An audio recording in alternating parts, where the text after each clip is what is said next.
मैं सहारनपुर से बिलोंग करता हूँ। उत्तर प्रदेश में एक छोटा सा शहर है, पश्चिमी उत्तर प्रदेश में बेसिकली।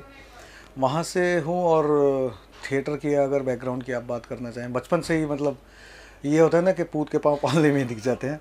तो बहुत छोटा सा जो इन द रिकॉर्ड है वो मेरे 12 साल का फ़ोटो तो है नाटक करते हुए। और कमाल की बात यह है कि मतलब फैमिली में एटमॉस्फेयर थोड़ा सा रिलीजियस था, तो नाटक को इसको सब लोग ठीक नहीं मानते थे, तो मना करते थे। मैं चोरी छिपे कर लिया करता था थिएटर। फिर जब 2000 में नेशनल स्कूल ऑफ ड्रामा में एडमिशन हो गया, तो अखबारों में फ़ोटो वोटो छपे, तो वालिद साहब को लोगों ने बोला, अरे यार तुम्हारा लड़का तो तरक्की कर गया। तब उनको लगा कि हाँ यार, ये जो जा रहा है सही जा रहा है, इसको जाने दिया जाना चाहिए। तो उसके बाद से उन्होंने फुल सपोर्ट किया। फिर नेशनल स्कूल ऑफ ड्रामा से मैंने 2003 में पास आउट किया। कुछ समय दिल्ली में रहा, थिएटर पढ़ाया, थिएटर किया। और मुंबई आने के लिए कोशिश कर रहा था कि कब पैसे इकट्ठे होंगे, कब जाऊंगा, लेकिन वो पैसे इकट्ठे ना हुए और ना होने थे। तो मुंबई आने के लिए एक्टर बनने के लिए बड़ी तैयारी कर रहा था। और सबसे बड़ी तैयारी होती है कि आप कुछ पैसा इकट्ठा कर ले जाएं, ताकि वहाँ जाके कुछ 6 महीने या 4 महीने या कुछ टाइम सर्वाइव कर सके। लेकिन वो हो नहीं पाया। तो फाइनली एक दोस्त से कुछ पैसे उधार लेने पड़े, 500 रुपये। और एक दोस्त ने टिकट करा दिया, एक दोस्त ने रहने के लिए बोल दिया कि मेरे यहाँ रह लेना। तो ऐसे शुरुआत हुई। आया और 1 महीने में दिन में तारे नज़र आ गए कि यार एक्टर नहीं बन पाएगा। क्योंकि मतलब मेरी फैमिली बैकग्राउंड ऐसी थी कि मुझको पैसा नहीं भेज सकते थे वो। ऑब्वियसली मेरे फादर अकेले, उन्होंने मतलब एक साइकिल पे अपनी ज़िंदगी काटी, और हम 9 भाई बहनों को पढ़ाया लिखाया, सबको इस्टेब्लिश किया। तो एक आदमी ने इतना कर दिया, वही बहुत बड़ी बात है। मतलब मैं बहुत खुशकिस्मत हूँ कि मुझे मेरे फादर ने, मतलब ऐसे मुझे फादर मिले और ऐसा सपोर्ट मिला। तो मैं ये एक्सपेक्ट नहीं कर सकता था कि आप मुझे यहाँ मुंबई में भी पैसे भेजो। और सर्वाइव भी करना था, अपने ड्रीम्स को भी मुझे अचीव करना था। फिर ये देखा कि मेरा सेकंड बेस्ट क्या है। मेरा सेकंड बेस्ट था राइटिंग। तो मैं एज ए राइटर फिर लग पड़ा। काफ़ी साल मैंने टेलीविज़न के लिए, उसमें भी बहुत मेन स्ट्रीम टीवी मैंने नहीं लिखा, कुछ रियलिटी शोज़, कुछ और इस तरह के फिक्शन जिसको करके मुझे खुद खुशी महसूस हो। मैंने कोई भी काम किया तो मैंने कभी वैसा काम नहीं किया जिस पे मुझे शर्म आए। मैंने I am proud of everything what ever I did in past. तो ऐसे जर्नी शुरू हुई। और एक एक्टिंग का जज्बा था ही, पीछे चल रहा था बैक ऑफ माइंड में। तो इत्तेफाक से फिराक में काम करने का मौका मिला। That was my first film. तो उसके बाद फिर कुछ ग्रेट नहीं हुआ लाइफ में, फिर मैं वापस टीवी में लिखने लगा। फिराक देखी थी फिल्मिस्तान के डायरेक्टर नितिन कक्कड़ ने। तो वो जब भी ये फिल्म लिख रहे थे, ऐसा एक बंदा ढूंढ रहे थे जो उस कैरेक्टर में फिट हो।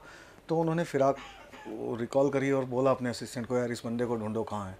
तो मैं कोई पॉपुलर नहीं था, मेरा नंबर अवेलेबल नहीं था इजीली। तो Facebook, thank to Mark Zuckerberg, जिनकी वजह से वो मुझ तक पहुँच पाए।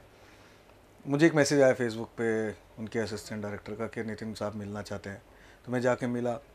वो फिल्म जब मैंने सुनी तो मैं एकदम से, मतलब अंदर से जो एकदम से एनलाइटन हो जाता है ना, वो ऐसी फीलिंग आई कि यार ये सिनेमा है, इस तरह का सिनेमा बनना चाहिए। तो मैंने बाकी सारी चीज़ें साइड करके उस फिल्म को हाँ करी। फिर वो आई, बहुत अच्छा रिस्पॉन्स मिला, ऑडियंस ने मतलब सर पे बिठा लिया। फिर वो गई, फिर वापस बहुत सारे काम आए इस बीच। और ऐसा नहीं है कि काम नहीं आए, बहुत ऑफ़र आए। मतलब फिल्मिस्तान के बाद मुझे तकरीबन 14-15 फिल्में ऑफ़र हुई, जिनमें से मैंने 2 को हाँ किया, जिसमें से एक एयरलिफ्ट है, एक चिड़िया है जो अभी आने वाली है।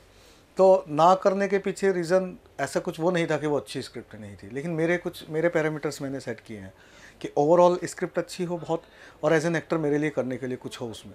एक टर्म यूज़ होता है यहाँ पे, यार ये आदमी तो रातों रात स्टार बन गया या रातों रात निकल पड़ी इसकी। तो उसमें मैं सिर्फ इतना ही ऐड करना चाहूँगा, हाँ बन गया रातों रात, लेकिन वो रात बहुत लंबी थी।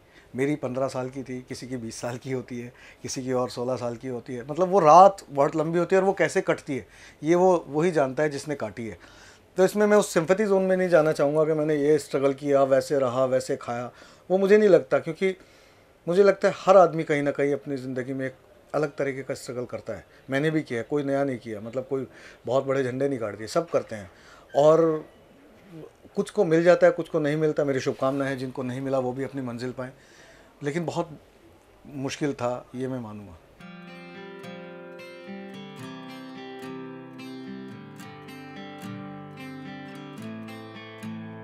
जो मैंने पहला महीना ट्राई किया था, नॉट फिट मैंने बहुत सुने। फिर मुझे लगा यार मैं मतलब नहीं कर सकता ये सब, तो मैं वापस चला गया था। फिर उसके बाद जब मैं एज ए राइटर आया तब मैंने फिर कभी ऑडिशन के लिए नहीं गया।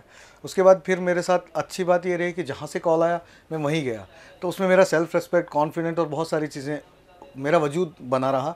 मुझे मतलब रिजेक्शन वाला वो नहीं था, तो मैं उस कॉन्फिडेंस के साथ जाता था कि मुझे सामने वाले ने बुलाया है। तो जब वो वाला कॉन्फिडेंस होता है तो आप एक अलग ही जोन में होते हो। आप जब लाइन में होते हो तो एक अलग ही जोन में होते हो। तो मैं ये नहीं कहता कि लाइन में लगना बुरा है, मतलब, लेकिन मैं इस मामले में अपने आप को खुशकिस्मत मानता हूँ कि मुझे लाइनों में नहीं लगना पड़ा। हाँ, ये अलग बात है कि इस वजह से बहुत सालों का गैप आ गया। मतलब मेरी पहली फिल्म 2009 में आई, दूसरी फिल्म 2014 में आई, तीसरी फिल्म 2016 में आई। तो एक गैप उसी वजह से थी कि मैं अपने घर चलाने के लिए राइटिंग वाइटिंग कर रहा था और अच्छे काम का इंतज़ार कर रहा था, कोशिशें कर रहा था।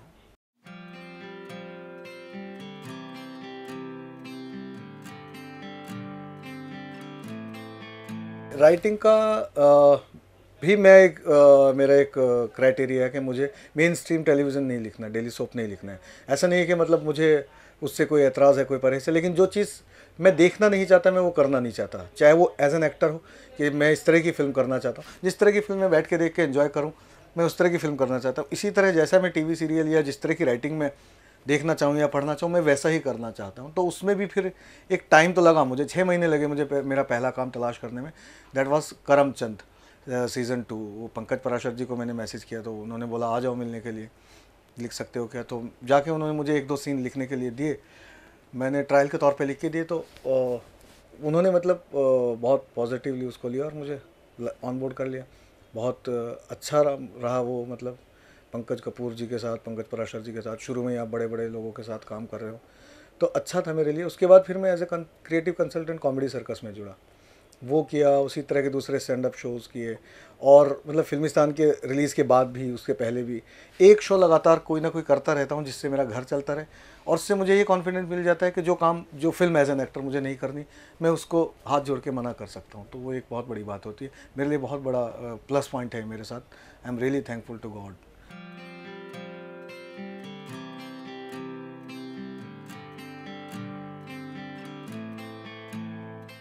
मायूसी मेरे मामले में जो थी वो, मतलब अगर कभी आई भी तो बहुत ही फ्रैक्शन ऑफ सेकंड्स की होती है मेरे मामले में। मैं बहुत पॉजिटिव आदमी हूँ, बहुत ऑप्टिमिस्टिक आदमी हूँ, और उम्मीद पे दुनिया कायम है जो एक कहावत है, मैं उसको बहुत दिल से मानता हूँ। मुझे लगता है कि आप ईमानदारी से लगे रहें, मेहनत करते रहें और सही दिशा में करते रहें, ये 3 चीज़ें बहुत ज़रूरी हैं। तो कहीं ना कहीं तो सक्सेस मिलेगी। देर आए दुरुस्त आए, मतलब देर हो जाती है, देर सवेर हो जाती है, लेकिन मिलती है। कोई भी मेहनत बेकार नहीं जाती। तो मायूसी एज सच में मायूसी की तरह नहीं लेता हूँ, वो मुझे और स्ट्रेंथ देती है एक स्टेप और आगे बढ़ाने के लिए। कई बार आप देखते हैं ना, लंबी छलांग लगाने के लिए 4 कदम पीछे जाना पड़ता है, वो बहुत सच है। क्योंकि कुछ बातें बहुत, मतलब ये मैं जो बोल रहा हूँ कि राइट डायरेक्शन, हार्ड वर्क, मेहनत, बहुत किताबी बातें लगती हैं, बहुत किताबी बातें। मैं भी अगर आपकी जगह बैठ के सुनूँ, बहुत किताबी बातें लगेंगी, लेकिन सच्चाई यही है। मतलब मैं किताब पढ़ के नहीं बोल रहा हूँ, अपनी ज़िंदगी का एक्सपीरियंस करके बोल रहा हूँ, सच्चाई यही है। जो भी स्ट्रगल जो भी रहा, मतलब कॉन्फिडेंस के साथ किया। जैसे मुझे बहुत सारे लोग सलाह देते थे कि यार कम पैसे हैं तो मीरा रोड पे जाके रहे। मैंने कहा नहीं, काम तो अंधेरी में है। तो मैं, अंधेरी में रहना महंगा है, मीरा रोड में रहना सस्ता है, वो चीज़ है। बहुत सारी चीज़ें हैं मेरे पास, नहीं होते मैं रिस्क ले लेता हूँ कि हो जाएगा। मेरी माँ ने एक चीज़ सिखाई कि नीयत साफ़ मंजिल आसान। तो मेरी नीयत हमेशा साफ़ रही है और मैं कूद पड़ता हूँ, मैं रिस्क ले लेता हूँ। मेरी जेब में ढेला नहीं होता। वो एक डायलॉग है कि फेमस फिल्म का, आज मेरी जेब में 5 पैसे नहीं है लेकिन मैं 5 लाख का सौदा करने हूँ। मैं वैसा ही हूँ, मैं करने निकल पड़ता हूँ और कर लेता हूँ। जहाँ तक बात है ये सारी स्ट्रगल्स की, अच्छे बुरे लम्हों की, मैं नहीं उस चैप्टर में जाना चाहता। मुझे नहीं लगता कि उसको करके, वो सबकी ज़िंदगी में होता है। मैं कोई नया नवेला नहीं हूँ जो अगर मैं ये सब से गुजर के आया हूँ। हाँ, इतना कहना चाहता हूँ कि अकल बादाम खा के नहीं आती, ठोकर खा के आती है। तो वो ठोकरें मैंने खाई हैं, उससे मुझे अकल भी आई है और बहुत कुछ सीखा भी है, आगे बढ़ा भी हूँ।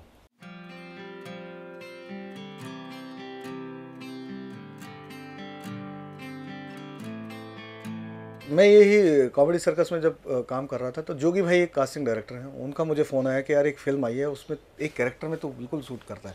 मैंने कहा मैं तो सहारनपुर में हूँ। तो बोले जब आएगा एक फ़ोन कर लियो। तो मैं आया, मैंने फ़ोन किया कि नंदिता दास मिलना चाहती है। मैं मिला उनसे। तो वो ऑडिशन जैसा ऑडिशन नहीं हुआ, डिस्कशन जैसा हुआ, बातचीत हुई, एक थिएटर टाइप एक्सरसाइज हुई। Nandita was playing as a co actor उस एक्सरसाइज में। तो बहुत अच्छा सा एक मतलब मैं उसमें पूरी तरह इन्वॉल्व था, नंदिता दास उसमें पूरी तरह इन्वॉल्व थी। तो एक बहुत ही अलग, जो मेरी ट्रेनिंग के दौरान मैंने बहुत सारी इस तरह की एक्सरसाइज की थी, वैसा सा था। तो फिर नंदिता दास ने मुझे 2 रोल ऑफ़र किए उसमें, एक जो गूंगे का है वो बोलता नहीं है, और एक ये जो मैंने किया। तो एक्टर का लालच होता है जितना ज़्यादा से ज़्यादा बोल ले स्क्रीन पे उतना अच्छा है, तो मैंने उंगली उस पर रखी कि मुझे ये वाला दे दो। तो वो मिली और बहुत अच्छी फिल्म थी। नवाज़ मेरे को एक्टर थे उसमें। उसमें 5 कहानियाँ थी, अलग अलग ट्रैक्स थे। तो मेरी कहानी में मतलब नवाज़ भाई के साथ काम करने का मुझे मौका मिला, काफ़ी कुछ सीखने का मौका मिला। नसीर भाई और इन सब के ट्रैक्स अलग थे, उनके साथ नहीं मिला मौका। लेकिन मेरे गुरु हैं नसीर भाई, थोड़े समय के लिए NSD में आए थे पढ़ाने के लिए। उन्होंने मुझे अभी एयरलिफ्ट के लिए मतलब तारीफ़ करी मेरी, डायरेक्टर साहब को, राजा मेनन को स्पेशली बोला कि यार उसको बोलना, उसने बहुत अच्छा किया। तो मेरे लिए बहुत बड़ी बात है। नसीर भाई खुद अपने आप में एक्टिंग इंस्टीट्यूट है और मेरे मतलब गुरु भी रहे हैं, तो बहुत बड़ी बात है मेरे लिए उनकी तरफ से कॉम्प्लीमेंट आना।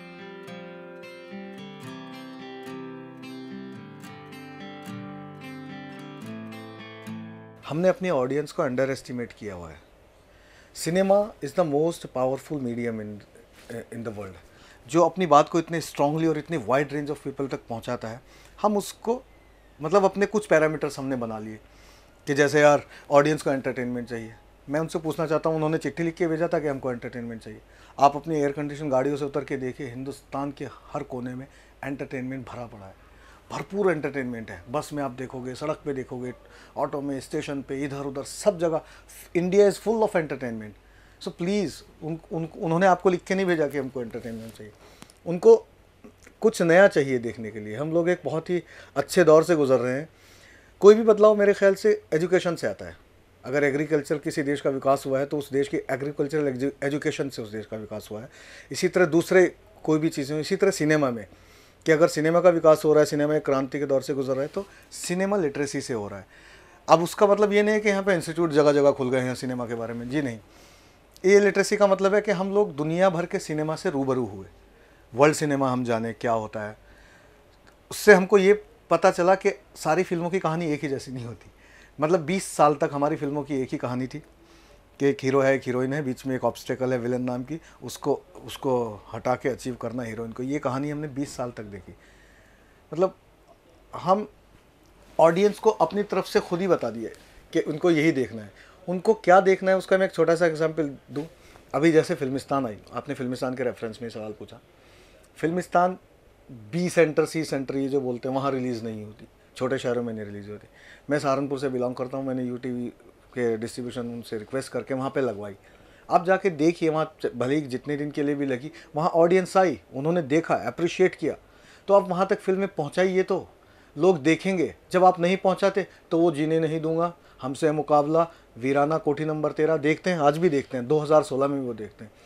तो मतलब आपने उनको वंचित रखा हुआ है वो सबसे। ये वही बात हुई कि एक एग्जाम्पल मैं देता हूँ कि आज हम एंड्रॉयड फ़ोन यूज़ करते हैं, ठीक है। उससे पहले हम यही टच स्क्रीन आ गए थे 5 साल पहले, वो बाडा प्लेटफॉर्म पे चलते थे। अब उसके बाद ग्रो करके अभी एंड्रॉयड पे कर रहे हैं। आपको अचानक मैं एंड्रॉयड छीन के बोलूँ बाडा वाला ही चला तो आप नहीं चला पाओगे। तो मैंने आपसे छीन लिया। अचानक एक कंपनी एक डिसाइड कर ले कि नहीं, इंडिया को हम सिर्फ यही प्रोवाइड करेंगे, तो आप नहीं कर पाओगे। आप दो तो उनको एक्सप्लोरेशन तो दो, अंडर एस्टिमेट मत करो। सिनेमा में मतलब बोलते हैं कि ये फिल्में सिर्फ मेट्रो सिटीज़ में ही चलती है, मल्टीप्लेक्स में चलती हैं। मैं ये बोलता हूँ कि मेट्रो सिटीज़ और मल्टीप्लेक्स पैदा बड़े नहीं हुए थे। हर बड़ा शहर छोटे छोटे शहर से मिलकर बड़ा शहर बना। आज मुंबई में भी मतलब मोर देन 50% बाहर के लोग हैं, उनमें से बहुत ज़्यादा छोटे शहरों के लोग हैं। वो ही आपकी फिल्में देख रहे हैं आके। जब वो यहाँ देख सकते हैं, यहाँ उस सिनेमा को अप्रिशिएट कर सकते हैं, तो वो अपने शहर में रहते हुए भी अप्रिशिएट कर सकते हैं, क्योंकि इंसान वही है, सिर्फ एक्सप्लोरेशन बदला है कि यहाँ आके उनको उससे वो एक्सप्लोर हो गया सिनेमा, वहाँ पे आपने उन तक जाने ही नहीं दिया। तो मुझे लगता है कि ये जो मीडियम है सिनेमा, अगर इतना पावरफुल है तो हमें इसकी पावर को यूटिलाइज़ करना चाहिए to grow as a nation. मैं एक छोटा सा एग्जांपल देता हूँ कि हम वो देश हैं जो एक सिनेमा देख के अपना चश्मा यहाँ लगाने लगते हैं। तो हम वही जनता है जो कुछ अगर हमको अच्छा बताया जाएगा हम उसको भी फॉलो करेंगे। हम मतलब बहुत ही पॉजिटिव है, लेकिन उसको पॉजिटिव को समझना चाहिए मेकर्स को। और मैं रियली शुक्रगुजार हूँ उस तरह के प्रोड्यूसर्स का जो इस तरह के सिनेमा में बिलीव करके अपना पैसा लगाते हैं। तो रियली सैल्यूट टू देम। मतलब डायरेक्टर, कास्ट और स्क्रिप्ट ये सब बाद में आता है, मैं उनको प्रोड्यूसर्स को पहले बोलता हूँ कि आपका बहुत बहुत सलाम मेरी तरफ से।